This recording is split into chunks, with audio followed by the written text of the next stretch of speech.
438 million. These are the yearly amount of Reddit posts as of 2024.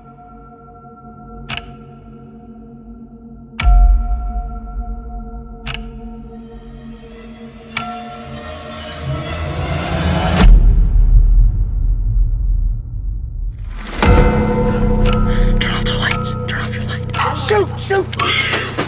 Just get out of the house! Just get back to the house. Guys, oh my god, what is that? That's it! Oh my gosh. I don't know.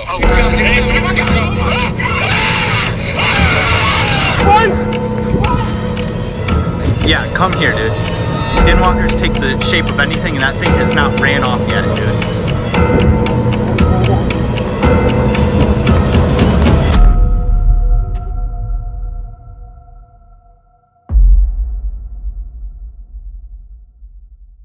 What's going on, guys, and welcome to my channel. Today we're going to be looking at some of the scariest and creepiest Reddit stories, so let's jump right in. My wife heard a skinwalker in our house last night. Let me start off by saying that my wife and I don't believe in anything paranormal, or at least we used to. We have 3 cats, and one of them likes to be a rebel, jumping on counters and meowing at the top of his lungs, just looking for attention. He does this throughout the night, and it's a regular occurrence. Last night, after a few beers and video games, I decided it was time to head to bed with my wife. When I woke up this morning, my wife was basically attached to me, with wide eyes and a nervous look on her face. I asked her what was wrong, and she proceeded to tell me what happened last night. She said that around 2:50 in the morning, she was woken up to a noise that sounded like one of our cats downstairs meowing, unusually loud. After giving herself a few seconds to perk up and fully pay attention, she said that the meows sounded more like a person trying to mimic a cat, and it kept saying hello. After meowing for 2 to 3 minutes, a loud bang came in our door, and then a notification went off for a motion sensor at the front door. When she told me this, I checked my phone, and sure enough, there was a notification for motion detected at 2:52 a.m. I asked her why she didn't wake me up so I could grab my gun, but she said she was frozen with fear and didn't want it to hear her make a noise. We're out running errands while I'm typing this, but something made me uncomfortable about her story. Last night, I set the home security alarm around 9 p.m., and we didn't turn it off until we walked the dog this morning. To make things worse, we had slept with all of the animals in the room, and the door was closed. So whatever was in our house or outside the front door was not one of our animals. Obviously, the first thing that came into my mind was a skinwalker, but maybe I'm just being paranoid. I checked all the rooms in the house after I got up, and I'm not sure what I could have done anyways. It's very odd that my wife was scared so badly by something she doesn't necessarily believe in. We bought this house brand new, so no one has lived here before. When I'm home alone, I do feel like I'm being watched, or someone's always walking directly behind me. My wife also said that our house has given her chills since we moved in. Something is just off about it. We just got home and I went to hang up one of my shirts in the master bedroom closet when I noticed that the board that covers the attic access has been shifted a little. When I asked my wife about it, she said she's never been up there, and the builders would have placed it back in its original place before we made the purchase. I'm genuinely getting anxious just thinking about what could be going on. Has anyone else experienced this, or similar at least? We're going to my mother's-in-law's to get some sage. My wife said burning it should keep whatever around our house away. I think my girlfriend's a skinwalker. Eyes on the road, Max, Abby teased. You're gonna crash. I barely dodged the car speeding towards us as I re-entered our lane. Sorry, I couldn't keep my eyes off you, I joked, trying to hide my nervousness. I know, Abby said, but you'll have plenty of time for that later. My face grew hot. We arrived at Oak Ridge Woods, parking in the lot before we both took out our camping equipment. We wouldn't have to walk long, only about 40 minutes on a thin trail left for campers leading into a small clearing. You ready to get going?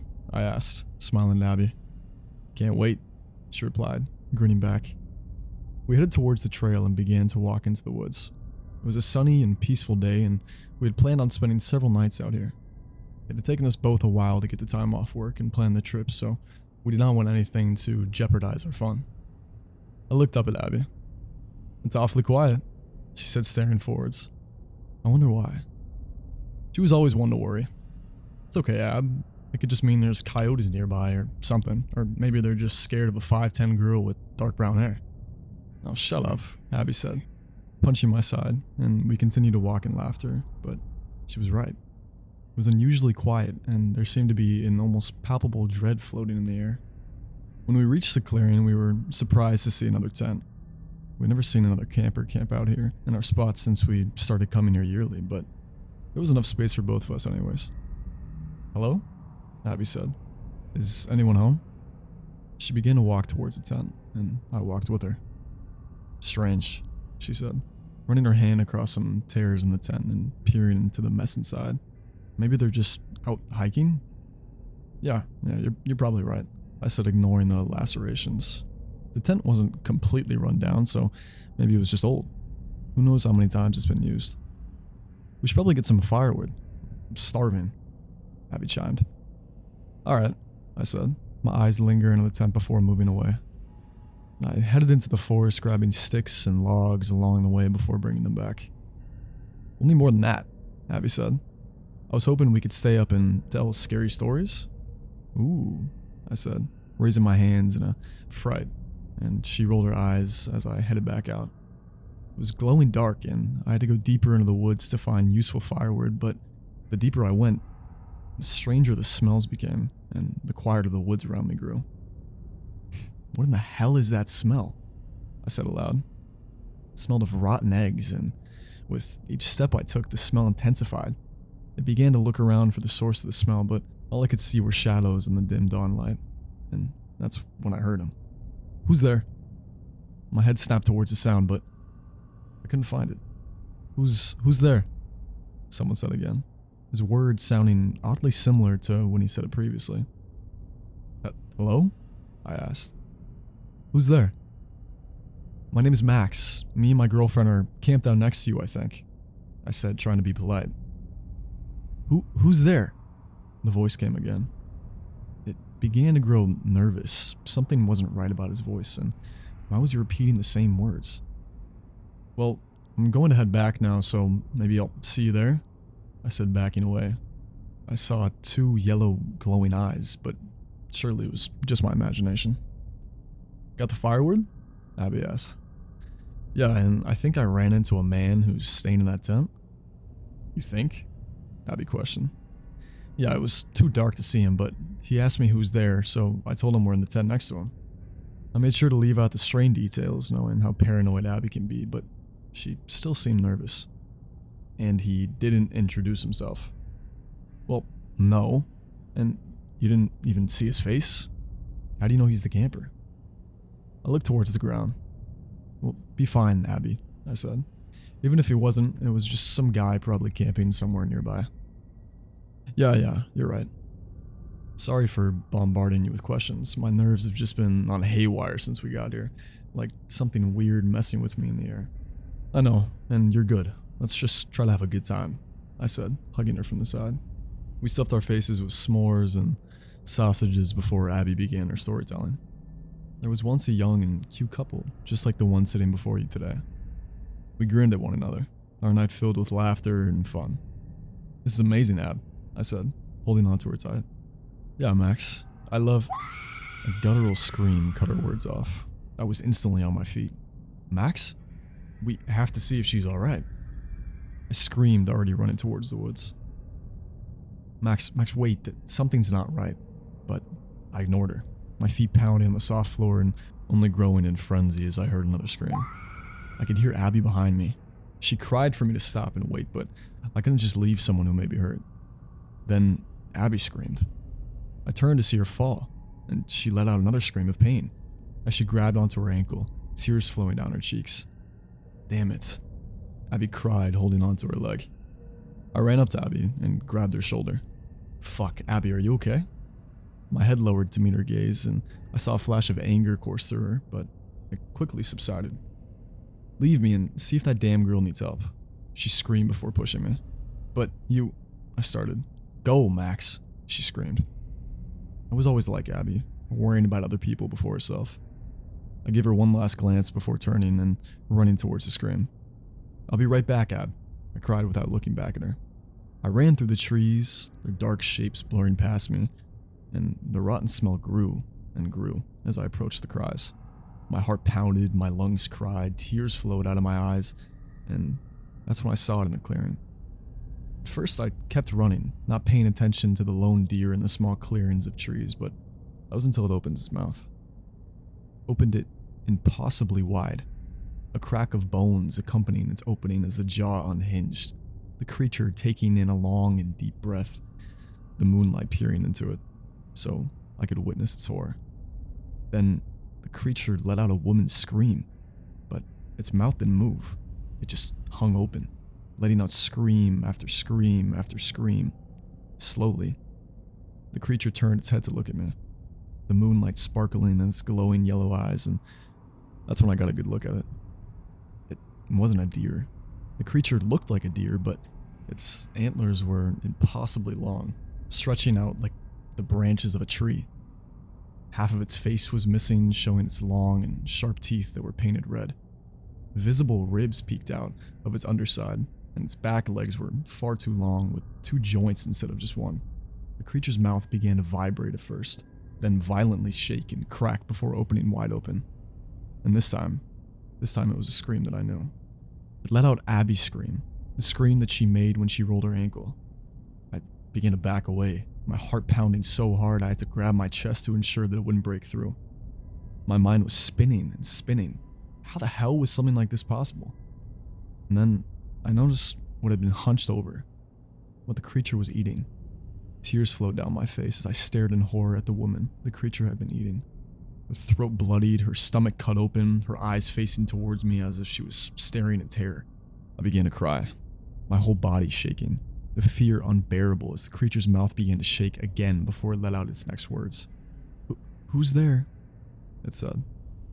I need to run. I needed to leave. Who's there? My legs wouldn't move. They were clamped tightly together. Move, please. Then, the creature began to rise onto its 2 legs. Slowly, it stood tall, then taller, and taller until it was over 7 feet tall. My legs trembled, but they wouldn't run. My heart began to slow, begging to stop, and I didn't breathe. I didn't take my eyes off the thing. Its mouth cracked open. I'll be right back, Ab, it said in my voice. I crashed through the woods, flying past the trees, even faster than before. The creature let out a scream. My feet and chest burned as I ran back towards Abby, praying that she would be safe. What if there was another creature? What if it was trying to separate us? I had no time to think. My feet pounded harder and harder until I reached the breaking of the trees, and I ran to our tent and flung the door open. Abby sat there, wide-eyed and holding onto her hurt leg. Damn, you scared me, Max. Abby startled. We're leaving, now, I screamed. What? We have to leave, Ab. Pack up. Fuck, I don't even pack anything. We have to go now. Okay, Max, but you'll have to... I heard a scream outside the tent. A scream that was getting closer. Let's go, I cried. Max, The creature let out another scream, and I began to exit the tent, Abby right behind me. Go, Max, she screamed, and I took off towards the car. I sprinted out of the tent, not daring to even look around for the creature. I could hear Abby running behind me. Go, Abby screamed behind me. My heart was racing, my breath was shallow. Just the car, we just had to make it to the car. Go, Abby screamed. Go, Abby screamed. Go. And that's when it clicked. Abby couldn't be behind me. Abby couldn't run. She had a hurt ankle. And she had said, go, Max. The thing behind me wasn't Abby. Abby was still at the tent. I halted my run and spun around, my face full of despair after being fooled, tears welling in my eyes. I didn't care if the creature killed me. I didn't care what it would do. I just needed to get back Abby. A long arm emitted from the darkness, then another. The creature was crawling towards me, but it wasn't the same one I had seen before. There was more than one. It was much smaller, and its head tilted to the side, staring up at me with its glowing yellow eyes. Its mouth cracked open. This one's looking much more human, and it began to let out a laugh. I ran past it and didn't hear the footsteps behind me. I continued to run, back towards the clearing, back towards Abby, dreading what I might see, but when I got to the tent, Abby sat there, alone and safe, but crying. She was covering her face, tears rolling down her hands and soaking the tent floor. Abby, how could you just leave me here? Leave me all alone? She cried, and then went totally silent. I tried to apologize and tell her that I'd been fooled, but she couldn't even look at me in the eyes. The shock, the seemingly betrayal, the fear, all of her emotions were erupting from her body, and she couldn't control them. "Let's go, Abby," I said, lifting her to her feet.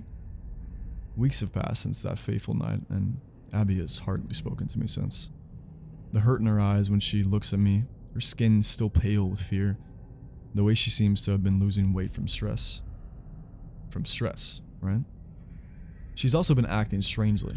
Sometimes I'll catch her twitching her arms alone in our room, rolling her head from side to side, her jaw shaking open, just like the creature on that day. I didn't say anything. I didn't want to hurt her anymore, so I ignored it. But after work today, I peered into our bedroom window. Yeah, spying on her is wrong, but I was seriously worried. Abby was standing in our room, staring at herself in the mirror. Her skin seemed loose on her body. She raised one arm, her body moving unnatural as if she wasn't used to her limbs, and she began to crack her arm into place, then her legs, then her jaw shot open. "Hello, hello, hello." She repeated over and over as if testing her voice. I love you, Max," she practiced. My heart dropped. "Who?" she said, then her head shot towards the window. I jumped back at her sudden gaze. Her eyes were the size of ping pong balls as she glared at me. Were they yellow? I ran towards the door and walked inside. "Is everything alright?" Abby questioned as I walked through the door. "Everything's good. It's good," I lied. That night, I laid frozen in bed. Abby wasn't even under my arm. She was Abby, right? She had to be. I turned off the light on her bedside. "I love you, Max," Abby said, mastering those words. I woke up to spiderwebs covering my face. No, not spiderwebs, hair. I could feel something breathing inches from my face. It was Abby.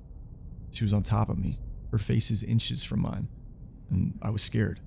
I didn't want to confront her or it or whatever she was. I recoiled at her tongue that went across the sweat on my face, and her breath smelled of blood. "Can't," Abby said. I can't." And with those words, she leaped out of the bed and I finally opened my eyes, watching as she sprinted out of our room, her body moving unnaturally, her hands flailing in the air as she ran, and neck loopy as if it was too weak to support her head. She looked utterly terrifying, but Abby was still in there. The girl I loved was running away. I chased after her, but I stopped as I passed the entrails of a dog that scattered our floor. I could see the dog's head, disembodied on the floor, a half-eaten foot and body, its blood and guts covering the floor. Did she do this? The door slammed open and then closed. Abby was gone, and somehow I knew she was gone for good.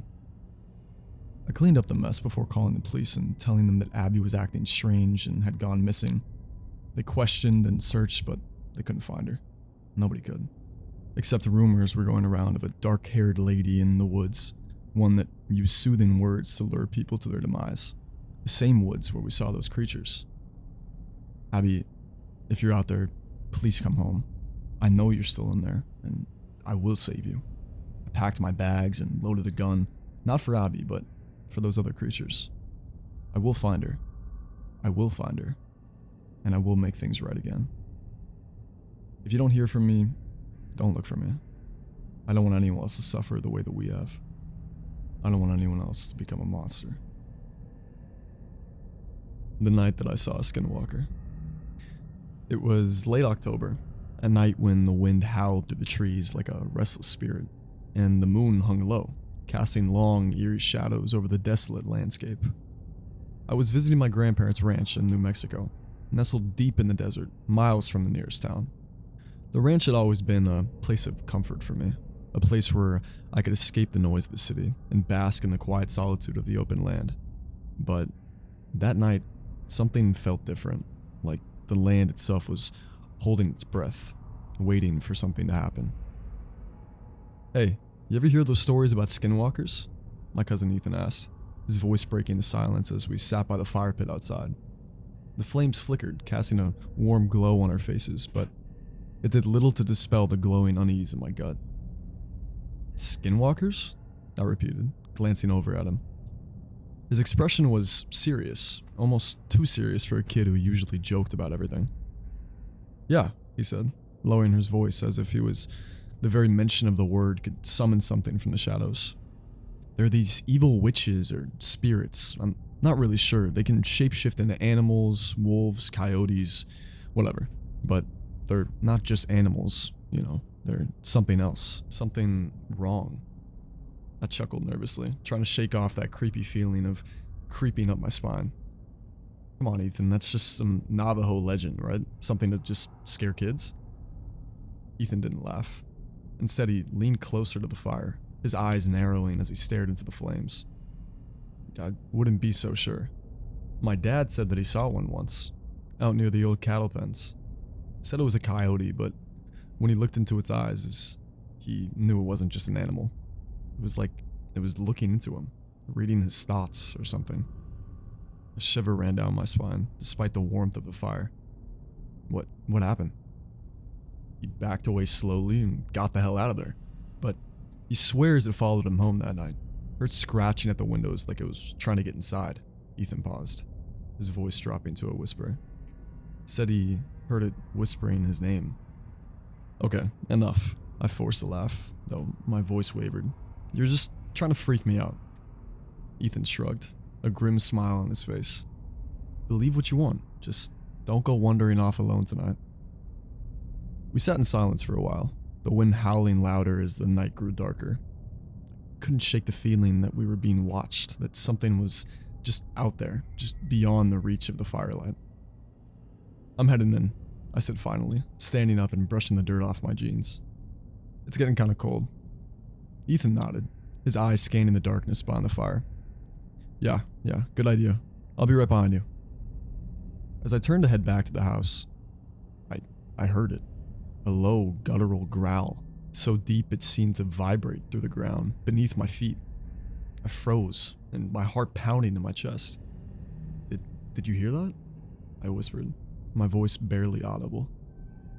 Ethan was already on his feet, his eyes wide with fear. Don't move, he hissed. Whatever you do, don't run. The growl came again, closer this time. Slowly, I turned my head, my breath catching in the throat as I saw it. A pair of glowing eyes in the darkness fixed on us with an intensity that sent a wave of pure terror through my body. The creature was massive, hunched over on all fours like a wolf, but there was something horribly wrong with it. Its limbs were too long, too distorted, and its fur was matted and filthy, almost like it was rotting away. And those eyes, they weren't the eyes of an animal. They were filled with malice, with a sick, twisted intelligence that made my blood run cold. Get to the house, now, Ethan whispered, his voice shaking. We backed away slowly, never taking our eyes off the creature. It didn't move. It just watched us, its growl rumbling through the night air like a warning. My heart raced as we reached the edge of the firelight, the safety of the house still too far away, and then with a sudden terrifying speed, the creature lunged forward. Run, Ethan shouted, grabbing my arm and yanking me towards the house. We sprinted across the yard, the sound of the creature's heavy breathing right behind us. I could hear its claws scraping against the ground, its growl turning into a savage snarl as it closed the distance between us.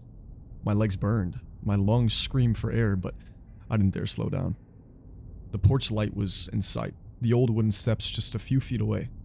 Ethan reached them first, throwing himself up the stairs and bursting through the door, and I was right behind him, my hand outstretched, but just as I reached the steps, something sharp sliced across my ankle, sending me crashing to the ground. Get up, Ethan screamed from the doorway, but the pain was just too intense. I looked back, and my heart stopped. The creature was right there, towering over me, its breath hot and rancid on my face. "Please," I whispered, barely able to speak. The creature tilted its head, almost as if it was curious, its glowing eyes narrowing, and then, to my horror, it began to change. Its fur receded, its limbs twisted and cracked, contorting into a grotesque parody of a human form. And within moments, it was standing upright. A tall, gaunt figure with skin so pale it seemed to glow in the dark. Its face was a nightmare. A twisted, elongated snout with a sharp, jagged teeth. And those eyes, those terrible, glowing eyes that now looked disturbingly human. It leaned down, its face inches from mine, and I heard it speak in a low, rasping voice that made my skin crawl. "You shouldn't have come here," it whispered, its breath like ice against my skin. With a surge of adrenaline, I kicked out with my good leg, catching it off guard. It stumbled back and I scrambled to my feet, half crawling, half running up the steps. Ethan grabbed me, pulling me inside just as the creature lunged again, its claws raking across the door as we slammed it shut. We collapsed on the floor, gasping for breath, our hearts pounding in our chest, and the creature howled out in rage, the sound echoing throughout the house, rattling the windows. We could hear it circling outside, its heavy footsteps crunching on the gravel as it stalked around the house, just looking for a way inside. We need to call someone," I gasped, my voice trembling. The police, anyone. "Who's gonna believe us?" Ethan said, his voice just as shaky. "They'll think we're crazy." We huddled together in the middle of the room, every creak of the floorboards, every rustle of the wind outside sending a fresh wave of fear through us. The creature's howl grew fainter, and then it stopped altogether. But we still knew it was out there, waiting, watching. "We can't stay here," I whispered, my voice barely audible. "It'll get in eventually." Ethan nodded, but neither of us moved. We were too terrified, too paralyzed by the thought of what was waiting for us outside. Hours passed, and though it felt like days, and the night dragged on in a suffocating silence. Finally, as the first light of dawn began to creep through the windows, we heard it. The soft padding of footsteps moving away from the house, disappearing into the distance. Now we waited until the sun was fully up, until the warmth of the daylight filled the room, before we dared to move. Slowly, cautiously, we opened the door and stepped outside, and the yard was empty. The only sign of what had happened in the deep gouges in the ground where the creature had stood. But I knew it wasn't over. The memory of those glowing eyes, that voice whispering in the dark, would haunt me forever. We never spoke of that night again. Not to each other, not to anyone, but from that day on, I never went near the ranch at night, and I always kept a wary eye on the shadows, knowing that somewhere out there, the Skinwalker was waiting, and it knew my name. There's a Skinwalker in my neighborhood. I had heard of Skinwalkers before, but I always just assumed that they were the Native American versions of werewolves, so I never gave them much thought. That wasn't until last week, when one of my coworkers at my new job told me that they were his most feared folklore creature. He's originally from Utah, so that makes sense. He suggested some YouTube videos to watch on the subject, and after work that night I binged about 4 or 5 of the videos, and I totally understand his stance on them now. I live in rural South Carolina, so to be completely honest, I wasn't too worried about the possibility of running into one. My coworker told me that they're basically a Midwestern thing. I'd be more worried about Wendigos if I were you. He joked the day after I watched the videos, and we had a good chat about Skinwalkers and Wendigos during our shift, and just reveled in the creepiness of them. I mentioned how one of the tales said that the more you talk about Skinwalkers, the more they're drawn to you, and he made a sarcastic ghost noise to keep the mood light. That night, I showed the videos to my fiance. She was way more creeped out than I was, and I became kind of obsessed. I love scary things, and I couldn't help but watch every video I came across. I discussed Skinwalkers with my other horror enthusiastic friends, looked up Skinwalker art, read true Skinwalker stories on Reddit. I just dove headfirst into all the things Skinwalker. And this went on for a few days until I started feeling a little burnt out on the subject. I live in a fairly nice neighborhood where all the houses are on one side of the street, and on the other side is property that used to belong to a local elementary school. The building is on the next street over, so basically it was like the school's backyard or whatever. And the school shut down about 30 or 40 years ago, and the county just let nature reclaim them. So, directly across from my house is an old chain link fence and just overgrown woods. 2 nights ago, while I was smoking a cigarette, I heard leaves rustling across the street. I didn't bother looking up from my phone. I live across the woods, so it was probably a deer. And after a little while, the rustling stopped. But then it started back up again, and it sounded like whatever was over there was running back and forth along the fence line, panting like a dog. This got my attention. There have been a few cases of rabies in my town 2 months back, so a strange dog running around in the middle of the night was definitely something I'd want to keep an eye on. I looked up from my phone in the direction of the sounds and they just stopped. It was like the thing noticed that I noticed it. I strained my eyes trying to see what it was, but it was obscured by the overgrowth. I didn't look away. I must have stared at the spot for at least a minute. It didn't make another sound. It didn't move again, so I knew it was still there.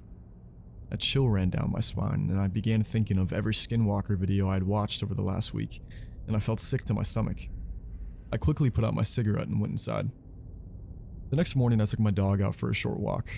She's a pug zoo named Honey, and it's like my child. My fiance and I taught her that pee-pee poo-poo means it's time to go outside to potty, and it's the cutest thing. Anyways, this particular morning, I take her out to the front yard to do her business. She pees and then walks around sniffing for about 5 minutes before walking to the side of the street and sitting down. She's never done this before, so I was a little annoyed. I tugged on her leash lightly and tried to coax her back towards the house. "Come on, honey, gotta poo-poo." But she didn't budge. This dog could be stubborn sometimes, but this was something else. She tugged back against the leash and just stared across the street, sniffing the air occasionally. And it was then that I realized she was staring at the exact same spot that I heard the thing the night before. I got goosebumps. I quickly picked her up and began walking back to the house. As I got closer, I noticed something on the ground by the front steps. It was one of those Halloween decorations my fiance had hung up on our house. A plastic black roses with plastic eyeballs and spiders on them. And the stems were wire so they can be wrapped around things to keep them secured. This flower was torn apart. Something had come onto my porch, taken down the flower, and torn it apart, leaving it lying in front of my steps. But I picked up the flower and threw it away, and I didn't tell my fiance. I didn't want her freaking out. The rest of that night went by uneventfully, and that night I told my coworker about what happened. And he looked a little concerned but brushed it off, and said what I heard was most likely just a dog and the flower was probably knocked down by the wind. But I had my doubts. As I was walking to my door after getting home from work last night, I heard that same panting as the night before, and the clicking of claws against asphalt. I turned quickly to see a dog that looked like a brown, mangy bull terrier hauling ass down my street. And the street is probably about 40 feet away from my front porch, so I couldn't get a great look at it, but I could tell it was only running on 3 legs because one looked mangled. It turned quickly and darted into the tree line across the street through a part of the fence that had been pulled back. The fence wasn't like that earlier that day, and that's when I noticed that the dog didn't have a tail. I almost threw up. Skinwalker legends say that when they take the form of an animal, they never have tails, and I tried to rationalize it to myself. Maybe it just had a stub tail that I missed because it was running, but I immediately went inside. My fiance was sitting on the couch petting Honey, and she could see I was upset and asked me what was wrong. I told her nothing, and just almost got clipped by a car before it pulled into the driveway. She got up, hugged me, and cursed the person that almost hit me. She asked me if I could take Honey out for pee-pee poo-poo because she had been creeped up by all the spooky videos we've been watching and didn't feel comfortable going outside by herself. And Honey perked up.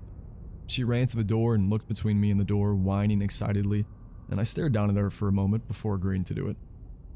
I'll just keep her close to the porch, I thought. We walked off the porch, and she immediately tried to walk to the street. I tugged on the leash, and she tugged back, and she eventually moseyed onto the edge of the porch and peed. After, she began walking around sniffing. I told her the usual line. Come on, honey, gotta poo-poo. She huffed at me, sniffed around some more, and eventually started pooping. I was on edge the entire time we were outside, but being around her helped me calm down a little bit. And then I heard it from across the street. Come on, honey. My voice, in my exact tone and inflection as I had just said it.